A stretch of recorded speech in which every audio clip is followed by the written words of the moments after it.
ஆண்டவருடைய நாம மகிம்படட்டும்.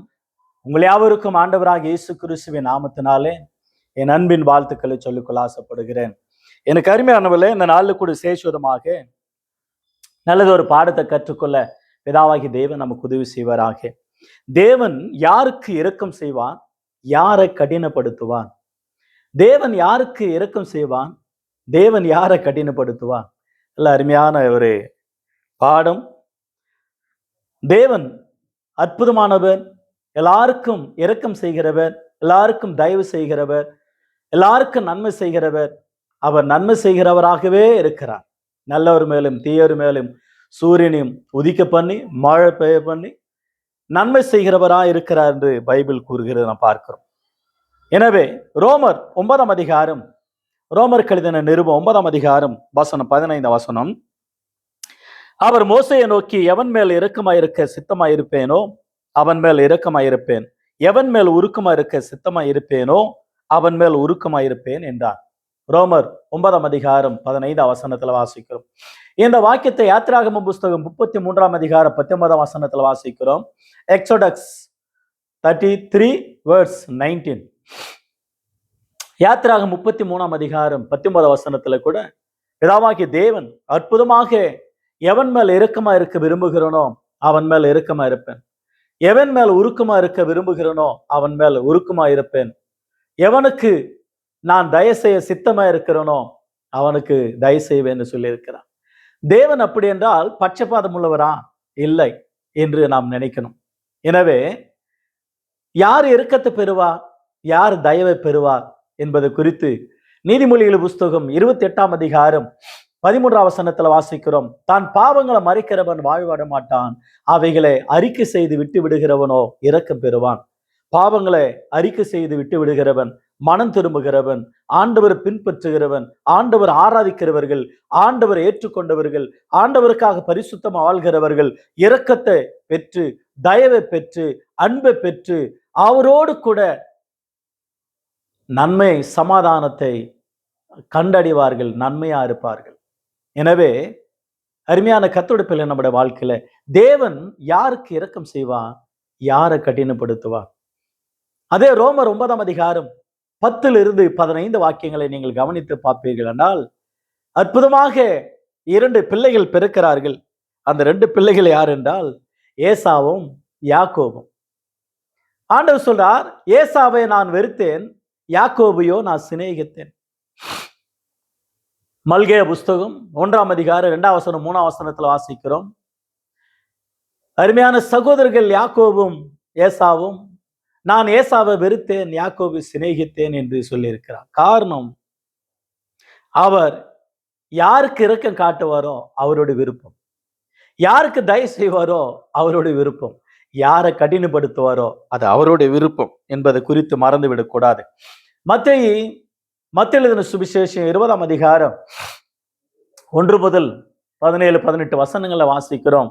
அற்புதமான ஒரு பாடம். ஒரு எஜமான் தான் திராட்சை தோட்டத்திற்கு வேலையாட்களை அனுப்புகிறான். கடத்தெருவில் சும்மா நிற்கிறவர்களை தோட்டத்திற்கு வேலை செய்யும்படி அனுப்புகிறான். காலையில, மத்தியானத்துல, சாயங்காலத்துல அனுப்பின பிற்பாடு அவர்களை வரிசையாக்கி நிற்க வைத்து பிந்தி வந்தவர்கள் முதற்கொண்டு முந்தி காலையில வந்தவர்கள் பின்னதாக கூலி கொடுத்தார், ஆளுக்கு ஒரு பணத்தை கொடுத்தார். முந்தி வந்தவர்கள் எங்களுக்கு அதிகமாக கிடைக்கும் என்று சொல்லி யோசித்து எஜமானாண்ட கோபமா பேசுகிறார்கள். பிந்தி வந்தவர்களுக்கு ஒரே பணம், முந்தி வந்தவர்களுக்கு ஒரே பணம், ஒரே கூலி தான். ஏன் அப்படின்னு கேட்ட உடனே எஜமான் சொல்றாரு, என்னுடையதை என் இஷ்டம் யாருக்கு கொடுக்கணும், நான் தாராள குணமானவனா இருக்க, நீ ஏன் வன்கணனா இருக்கிற என்று சொல்லி பேசுகிறத பார்க்கிற எஜமான். எனக்கு அருமையானவர்ல, அவருடைய விருப்பம், அவருடைய இஷ்டம், அவருடைய சித்தம், அதை கேட்க இயலாத நம்மளால. ஆகவே யார் மேல நான் உருக்கமா இருக்க, யார் மேல நான் இரக்கமா இருக்க சித்தமா இருக்கிறனோ அவனுக்கு இரக்கம் செய்வேன் என்று சொல்லி ஆண்டவரே சொல்லுகிற ஒரு வார்த்தையாக காணப்படுகிறத பார்க்கிறோம். எனவே யாக்கோபு அற்புதமாக தன்னுடைய சகோதரனுக்கு கிஃப்ட் கொடுத்து இரக்கத்தை தயவை அவன் கண்களை பெற்றுக்கொள்கிற பார்க்கிறோம். தகப்பனிடத்தில் ஆசீர்வாதத்தை பெற்றுக்கொண்ட யாக்கோபு அதை கண்டு சேஷ்ட புத்திர பாக்கியம் எனக்கு வரவில்லை என்று ஏசா கண்டு சில காலங்கள் ஆன பிற்பாடு மனைவி பிள்ளைகளோட மாமனார் வீட்டிலிருந்து வரும்பொழுது ஆதியாக 33 11 வசனத்துல வாசிக்கிறோம், சில கிப்டை தன் சகோனுக்கு கொடுக்கிறார். இதெல்லாம் ஏன்பா? எல்லாம் ஒன்னும் இல்லை, தேவன் எனக்கு கொடுத்தது, உன் கண்களை தயவு கிடைக்கணும். உலக பொருளை கொடுத்து மனிதர்களிடத்துல தயவு பெற்றுக் கொள்கிறத பார்க்கிறோம். ஆண்டவர் சொன்னார், உலக பொருள்னால உங்களை சிநேகிதரை சம்பாதித்துக் கொள்ளுங்கள். எனவே எனக்கு அருமையான கர்த்தருடைய பிள்ளை, நம்முடைய வாழ்க்கையில இரக்கம், சில மனிதராண்ட இரக்கம் கிடைக்கணும்னா அது ஆண்டவர் தயவு தான். சில மனிதனாண்ட தயவு கிடைக்கணும்னா அது ஆண்டவருடைய தயவு தான். சில மனிதர்களிடத்துல நன்மை கிடைக்கணும்னா அது ஆண்டவருடைய கிருபை தான். அவர் கிருபை இல்லாம, அவர் தயவு இல்லாம, அவர் இரக்கம் இல்லாம, அவர் அனுமதி இல்லாம, அவர் சித்தம் இல்லாம இந்த உலகத்துல ஒரு மனிதனும் ஒன்றும் பெற்றுக்கொள்ள இயலாது. எனவே லூக்கா 1 அதிகாரத்திலும் லூக்கா 2 அதிகாரத்திலும் யோவான் ஸ்நான குறித்தும் இயேசு கிறிஸ்து குறித்தும் கடைசி வசனங்களை வாசிக்கிறோம். மனுஷருடைய தயவினாலும் தேவனுடைய கிருபினால வளர்க்கப்பட்டார்கள், வளர்ந்தார்கள், வாழ்ந்தார்கள். இந்த உலகத்தில் இருக்கிற அத்தனை பேருக்கு ஆண்டவருடைய கிருபை தான், மனுஷருடைய தயவு தான்.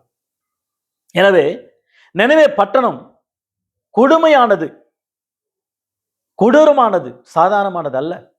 ஆனால் நினைவே பட்டணம் மனம் திரும்பும்படியா யோனாவை அனுப்பினார். 1 அதிகாரம் 6 முதல் 12 வாக்கியங்கள். யோனா நினைவேக்கு போ சொன்னா அவர் தர்சீசுக்கு தப்பித்து கொண்டு ஓடுகிறார். 3 அதிகாரத்துல அதுக்கு அடுத்தது 3 அதிகாரத்துல 40 நாள் தான் இருக்க நினைவே பட்டணம் என்று பிரசங்கிக்கிறார். அதை கேட்டு அந்த ஜனங்கள் மனம் திரும்பி கடைசி வசனத்துல அந்த நினைவே பட்டணத்துக்கு செய்வேன்னு நினைத்த தீமையை ஆண்டவர் மாற்றிக்கொண்டார், நன்மை செய்தார். 4 அதிகாரத்துல அற்புதமாக யோனா பிரசங்கம் பண்ணு ஜெபிக்கிறார். ஜெபம் யோனா 4 அதிகாரத்துல. ஆண்டவரே, நான் அப்பவே நினைச்சேன் நீங்க இரக்கமுள்ளவர், தயவுள்ளவர், அன்புள்ளவர், ஆதரிக்கிறவர். நான் அப்பவே நினைச்சேன் நீங்க அழிப்பீங்கன்னு நினைச்சேன், ஆனா நீங்க அழிக்க மாட்டீங்க. நினைவே பட்டணம் மனம் திரும்பினதை தேவன் மனஸ்தாபப்பட்டு 120,000 பேரை காப்பாற்றினார், இறக்க செய்தார். மனம் திரும்பின பட்டணத்துக்கு மன்னிப்பு தந்தார் ஆண்டவர். மத்தேயு 12 அதிகாரத்துல வாசிக்கிறோம். மத்தேயு 11 அதிகாரம் 20 முதல் 22 வசனங்களில மனம் திரும்பாத பட்டணங்களை இயேசு கிறிஸ்துவானவர் கடிந்து கொண்டார். தீரும் சீதோனிலும் செய்யப்பட்டிருந்தா உனக்கு நலமா இருக்கும். மனம் திரும்பாத பெத்சாயிதாவே, மனம் திரும்பாத கப்பர்நாகுமே, வானம் பரிந்து உயர்த்தப்பட்ட கப்பர்நாகுமே, கடிந்து கொண்டார் சில பட்டணங்களை. மனம் திரும்பாத பட்டணங்களுக்கு இரக்கம் செய்யவில்லை. அவ்வளவு அற்புதங்களை செஞ்சோம், அதிசயங்களையும் செஞ்சோம். மனம் திரும்பாத பட்டணங்கள். உங்கள் இடத்துல செய்யப்பட்ட அற்புதங்களை தீருவிலும் சீதோனிலும் செய்திருந்தா, அல்லது சோதம் குமர பட்டணத்தில் செய்திருந்தா மனம் திரும்பி இருப்பார்கள். வானம் பரிந்து உயர்த்தப்பட்ட கப்பனாகுமே, உனக்கு ஐயோ. இன்னைக்கு எத்தனை பட்டணங்கள் அப்படி இருக்கு. எனவே தேவனுடைய இரக்கத்தை பெறத்தக்கதாக தேவன் யாருக்கு இரக்கம் செய்வான், யாரை கடினப்படுத்துவான்? சங்கீதக்காரன் ஜெபிக்கிறார். 18 சங்கீதம் 25, 26 வாசிக்கிறோம். தயவுள்ளவனுக்கு நீர் தயவுள்ளவர், உத்தமனுக்கு நீர் உத்தமர், புனிதனுக்கு நீர் புனிதனும் உள்ளவர். அற்புதமான ஒரு வார்த்தை. தேவன் இரக்கம் செய்கிறவர்களுக்கு இரக்கம் செய்கிறார், தயவு செய்கிறவர்களுக்கு தயவு செய்கிறார். அந்த இரக்கத்தை பெற்றுக்கொள்ளத்தக்கதாக பாவங்கள் இந்த மனம் திரும்பும் பொழுது, இயேசுவை ஏற்றுக்கொள்ளும் பொழுது, இந்த உலகத்தில் நீதிமான்களாக ஆண்டவருடைய ரத்தத்துல கழுவப்பட்டு வேத வசனங்களை கேட்டு அவருடைய சபையில சேர்க்கப்படும் பொழுது அந்த இரக்கத்தை நாம் பெற்றுக்கொள்கிறோம் என்பதை குறித்து மறந்துவிடக்கூடாது. சிலுவையில லூக்கா 23 அதிகாரம் 39 முதல் 43 வசனங்களில வாசிக்கிறோம். லூக்கா எழுதின சுவிசேஷம் 23 அதிகாரம் 39 முதல் 42 வசனங்களில மனம் திரும்பின கள்ளன் ஒரு கள்ளனை கடிந்து கொள்கிறான். அந்த கள்ளன் ஆண்டவரை நோக்கி பார்க்கிறான். ஆண்டவரே, உம்முடைய ராஜ்யத்தில் நீர் வரும் பொழுது எனக்கு தயவு செய்தீர்கள், என்னை நினைத்திரணும். இரக்கத்தை பெற்றான் கள்ளன். காரணம் அவரால் மனம் திரும்பினான், உணர்ந்தான், தான் பாவங்களை அறிக்கை செய்தான், ஆண்டவரை நோக்கி பார்த்தான். இரக்கம் பெற்றதை நாம் பார்க்கிறோம். தாவீது மனம் திரும்பினார், பாவம் செய்தார் பட்சேபல் இடத்துல. 1 ராஜாக்கள் 15:5 வாசிக்கிறோம். உரியாவின் மனைவி சங்கதி தவிர வேறொன்றும் செய்யவில்லை, அந்த ஒரு தவறு தவிர என்று சொல்லி தேவனே சாட்சி கொடுத்தார். ஆகவே சங்கீதம் 51 சங்கீதத்தில் அவர் மனம் திரும்பி ஜெபிக்கிறார். தேவனே பரிசுத்த ஆவி என்னிடத்திலிருந்து எடுத்துக்கொள்ளாது, ஈசோப்பினால என்னை கழுவும், ஆண்டவரே என்னை மன்னியும் என்று சொல்லி கதறி ஜெபித்துக்கும் பொழுது, மனம் திரும்பும் பொழுது இரக்கம் பெற்றார், தயவு பெற்றார். ஆண்டவருடைய இருதயத்துக்கு ஏற்றவன் சொன்னார். ஆண்டவருடைய இருதயத்துக்கு ஏற்றவனாக அவர் தென்பட்டார். அப்போஸ்தலன் பவுலானவர் வாழ்க்கையில இரக்கம் பெற்றதை சொல்லுகிறார். 1 தீமோத்தேயு 1:12-13 நான் முன்னதாக தூசிக்கிறவனும் பாவியும் அப்படியாக வழி தவறி இருந்தேன், இப்பொழுது என்னை உண்மையுள்ளவன் என்று எண்ணி ஊழியத்தை கொடுத்தார். பிரதான பாவிகளில பிரதான பாவி நான். முன்னே நான் தூசிக்கிறவனா இருந்தேன், இப்பொழுது நான் கிருபை பெற்றிருக்கிறேன், ஆண்டவரிடம் இரக்கம் பெற்று இருக்கிறேன், தயவு பெற்று இருக்கிறேன், ஆசீர்வாதத்தை பெற்று இருக்கிறேன். முன்ன எப்படியோ வாழ்ந்தேன், ஆனா நான் இப்படிதான் வாழ்ந்து கொண்டு இருக்கிறேன். அப்போஸ்தலன் பவுல் இரக்கம் பெற்றதை பார்க்கிறோம். எப்பாப்ராத்து தீத்து நல்ல மனுஷன். பிலிப்பியர் புஸ்தகம் 2:24-27 பிலிப்பியர் 2:24-27 எப்பாப்ரா தீத்து வேதையா இருந்தா கர்த்தர் அவனுக்கு இரக்கம் காட்டினார், எனக்கும் உதவி செய்தான், ஊழியத்துல நல்லவனா இருக்கிறான், உத்தமனா இருக்கிறான். அந்த பக்தன் அவனுக்கு இரக்கம் காட்டினார் ஆண்டவர். காரணம், ஆண்டவருக்காக பக்தி வைராக்கியமாக ஜெபத்துல போராடுகிற மனுஷன், ஆண்டவருக்காக ஊழியம் செய்த தியாகமுள்ள மனுஷன், ஊழியக்காரர்களுக்கு கூட இணைந்து ஊழியத்தை செய்த மனுஷன். மத்தேயு 5:7 இரக்கமுள்ளவர்கள் பாக்கியவான்கள், அவர்கள் இரக்கம் பெறுவார்கள் என்று வேதம் சொல்லுகிறது. தேவன் யார் இரக்கத்துக்கு பாத்திருவான்கள் என்றால், தன்னை தாழ்த்துகிறவர்கள், மனம் திரும்புகிறவர்கள், மன்னிப்புக்கு பெற்றவர்கள். தேவன் ஏன் கடினப்படுத்தினார் சிலரை? உங்களுக்கு தெரியும். ரோமர் 9:17-18 பாருங்களேன். ரோமர் 9:17-18 மேலும் என்னுடைய வல்லமை உன்னிடத்தில் காண்பிக்கும்படியாகவும் என்னுடைய நாமம் பூமியில் எங்கும் பிரசாபம் படுத்தும்படியாகவும் உன்னை நிலைநிறுத்தினேன் என்று பார்வோனுடனே சொன்னதாக வேதத்தில் சொல்லியிருக்கிறது. ஆதலால் எவன் மேல் இரக்கமா இருக்க சித்தமா இருக்கிறாரோ அவன் மேல் இரக்கமா இருக்கிறான், எவனை கடினப்படுத்த சித்தமா இருக்கிறாரோ அவனை கடினப்படுத்துகிறான். யாத்திராகம் 9:16 வாசிக்கிறோம். யாத்திராகம் 9:16 வாசிக்கிறோம். தேவன் பார்வோனை கடினப்படுத்தினார். ஏன் கடினப்படுத்தினார்? அவருடைய வல்லமை வெளிப்படத்தக்கதாக 10 அற்புதங்களை, 10 வாதைகள், அதிசயங்களை செய்தார் எகிப்து தேசத்துல. காரணம் என்னவென்றால், பார்வோனுடைய இருதயம் கடினப்பட்டது. தண்ணீரை ரத்தமா மாற்றினார், தவளைகள் வந்தது, பேன்கள் வந்தது, புழுதி வந்தது, கல்மலை பெய்ந்தது, சங்கார தூதன் வந்தார். பலவிதமான அற்புதங்கள் எகிப்து தேசத்துல மோசே ஆரோன் மூலமாக செய்தான். செங்கடல் 2 பிளந்தான். பல அற்புதங்களை, தலைச்சன் பிள்ளைகளை சங்கரித்தார். ஒவ்வொன்று அல்ல, ஆனா கடினப்படுத்தி தேவன் தன்னுடைய வல்லமை வழங்க செய்தான். ஒரு மனுஷன் கடினப்படுவானால் அவன் மூலமாக ஆண்டவருடைய வல்லமை ஏதோ ஒன்று உனக்கு நல்லதை நடக்குதுன்னு தான் நாம் நினைக்கணும். நமக்கு நல்லதுதான் நினைக்கணும். ஏன் இவங்க கண்கள் இரக்கம் கிடைக்கல, தயவு கிடைக்கல, அன்பு கிடைக்கல என்று நாம் சில நேரங்களில் கதறோம் இல்லையா? சில நேரங்களில் குறை சொல்லுகிறோம். ஆனா தேவன் தான் அதை செய்கிறார் என்று நாம் புரிந்து கொள்ள வேண்டும். ஒரு அற்புதம் நம்முடைய வாழ்வில் நடப்பதற்காக, தேவன் யார் என்று அவங்க அறிந்து கொள்வதற்காக, புரிந்து கொள்வதற்காக தேவன் சிலரை கடினப்படுத்துகிறதை பார்க்கிறோம். பார்வோனை கடினப்படுத்தினார், அற்புதங்கள் அதிசயங்கள் நடந்தது.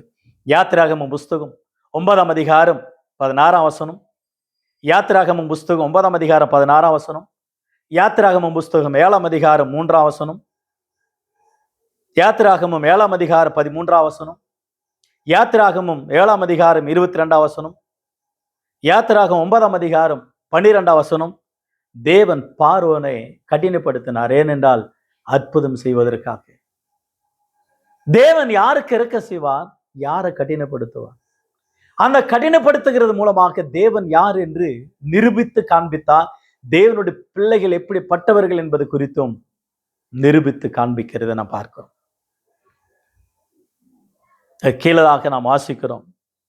அற்புதமான யோவான் எழுதின சுவிசேஷம் 12ஆம் அதிகாரம், யோவான் 12ஆம் அதிகாரம் 36 முதல் 50 வசனங்களில் யோவான் எழுதின சுவிசேஷம் யோவான் 12ஆம் அதிகாரம் 36 முதல் 50 வசனங்களில் ஏசாயா தீர்க்கதரிசியானவர் சொல்லப்பட்ட வார்த்தைய இயேசு கிறிஸ்தானவர் இந்த பூமியில் இருக்கும் பொழுது எடுத்துரைத்து அவனுடைய இருதயத்தின் கடினத்தின் நிமித்தமாக அவர்களை கடிந்து கொண்டு பேசின வார்த்தையில தான் இந்த இடத்துல வாசிக்கிறோம். பாருங்களேன், 12ஆம் அதிகாரம் வசனங்கள் 36 முதல் 50 வசனங்கள்ல 38ஆம் வசனம். கர்த்தாவே, எங்கள் மூலமாக கேள்விப்பட்டது விசுவாசித்தவன் யார்? கர்த்தருடைய புயம் யாருக்கு வெளிப்பட்டது என்று ஏசாயா தீர்க்கதரிசி சொன்ன வசனம் நிறைவேறும்படி இப்படி நடந்தது. ஆகையால் அவர்கள் விசுவாசிக்க மாட்டாமல் போனார்கள்.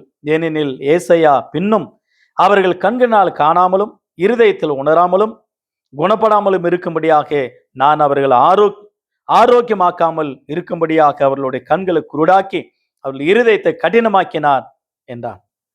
அவர்களுடைய இருதயம் கடினமாயிற்று. சில பேர் என்ன வசனம் கேட்டாலும் மனம் திரும்புறதே கிடையாது, மன்னிப்பு பெறுறதே கிடையாது, உணர்வே கிடையாது. தெலுங்குல கூட ஒரு பாட்டு உண்டு, బందిరానికెళ్ళినా మనసు మారలేదు, బోధలని విన్నినా புத்தி ராலேது. ஆலயத்துக்கு போனாலும் மனம் மாறலையா, உபதேசங்கள் எவ்வளவு கேட்டாலும் புத்தி வரலையா. எவ்வளவு ஒரு வார்த்தை பாருங்க, మందిరానికెళ్ళినా మనసు మారలేదు, బోధలని విన్నినా புத்தி மானలేదు. இல்லை, உணரல, கடிந்து கொள்றார். அவரோட மனசு கடினமாயிற்று. அது சொல்லிக்கிட்டே வர்றாரு அந்த வார்த்தைகளை. நீங்க இருளில் இருக்கிறீங்க, நியாயம் தீர்க்கப்படுவீங்க, என்னை தள்ளாதீங்க, என் வார்த்தைகளை தள்ளாதீங்க, மனம் திரும்புங்க, மனம் திரும்பி ஏற்றுக்கொள்ளுங்க, ஆண்டவர் விசுவாசிங்க என்று சொல்லி அப்படியோ ஆண்டவர் கடிந்து கொண்டு புத்தி சொல்லுகிறத நான் பார்க்கிறோம். கடைசியாக ஒரு வார்த்தை, இரக்கம் செய்யுங்கள், இரக்கமுள்ளவர்களாக இருங்கள், தேவன் நமக்கு உதவி செய்கிறவரா இருக்கிறார். யாக்கோபு நிருபம், ஜேம்ஸ் யாக்கோபு நிருபம் 2ஆம் அதிகாரம் 13ஆம் வசனத்தில் வாசிக்கிறோம், இரக்கமில்லாதவனுக்கு இரக்கமில்லாத நியாய தீர்ப்பு உண்டாகும். நியாய தீர்ப்பு நாளில இரக்கம் மேன்மை பாராட்டும். என்ன அற்புதமான ஒரு வார்த்தை இல்லை? ஆகவே சங்கீதங்கள் புஸ்தகம் 18ஆம் சங்கீதம் 25, 26 வாசிக்கிறோம், இரக்கமுள்ளவனுக்கு அவர் இரக்கமுள்ளவர், தயவுள்ளவனுக்கு அவர் தயவுள்ளவர், உத்தமனுக்கு அவர் உத்தமுள்ளவர், புனிதனுக்கு அவர் புனிதனும் உள்ளவர். எனவே இரக்கம் தயவு செய்கிற இடத்துல தேவன் இரக்கம் பாராட்டு. சிறுமைப்பட்டவன் மேல் சிந்தை உள்ளவன் பாக்கியவன். அவனை கர்த்தர் தீங்கு நாளில காப்பாற்றுவா, தப்பு வைப்பா, விடுதலாக்குவா. கடைசியாக எபேசியர் புஸ்தகம் 2ஆம் அதிகாரம் 4ஆம் வசனத்துல தேவனோ இரக்கத்தில் ஐஸ்வர்யம் உள்ளவரா இருக்கிறார். எவ்வளவு அற்புதமான ஒரு வார்த்தை. எனவே கர்த்தருடைய பிள்ளை நம்முடைய வாழ்க்கையில தேவன் இரக்கம் உள்ளவர். அந்த இரக்கமுள்ள தேவனை நாம் பின்பற்ற நம்முடைய வாழ்க்கையில இரக்கம் செய்யத்தக்கதாக, தான் பாவங்களை மறைக்கிறவன் வாழ்விட மாட்டான், அவைகளை விட்டு விடுகிறவன் இரக்கம் பெறுவான். தேவனிடத்தில் வரும்பொழுது இரக்கம் பெறுவான். இரக்கம் பெற்றுள்ள மாத்திரமல்லாமல் இரக்கம் செய்கிறவர்களாய் உதவி செய்வர்களாக காணப்பட வேண்டும். ஆகவே தேவன் யாருக்கு இரக்கம் செய்வார், யாரை கடினப்படுத்துவார்? அற்புதமான ஒரு பாடம். தேவன் தாமே இந்த வார்த்தையில கர்த்தர் ஆசீர்வதிப்பாராக. இரக்கம் செய்கிறவனுக்கு இரக்கம் உண்டு, இரக்கம் நியாயம், நியாயத்திலும் நியாய தீர்ப்பிலும் இரக்கம் மேன்மை பாராட்டும் என்று சொல்லப்படும். ஆகையினால இரக்கமுள்ளவர்களா இருப்போம். கர்த்தர் நமக்கு உதவி செய்வாராக. கர்த்தருடைய நாமம் மகிமைப்படட்டும். ஆண்டவர் தாமது வசனங்கள் ஆசீர்வதிப்பாராக. God bless you all.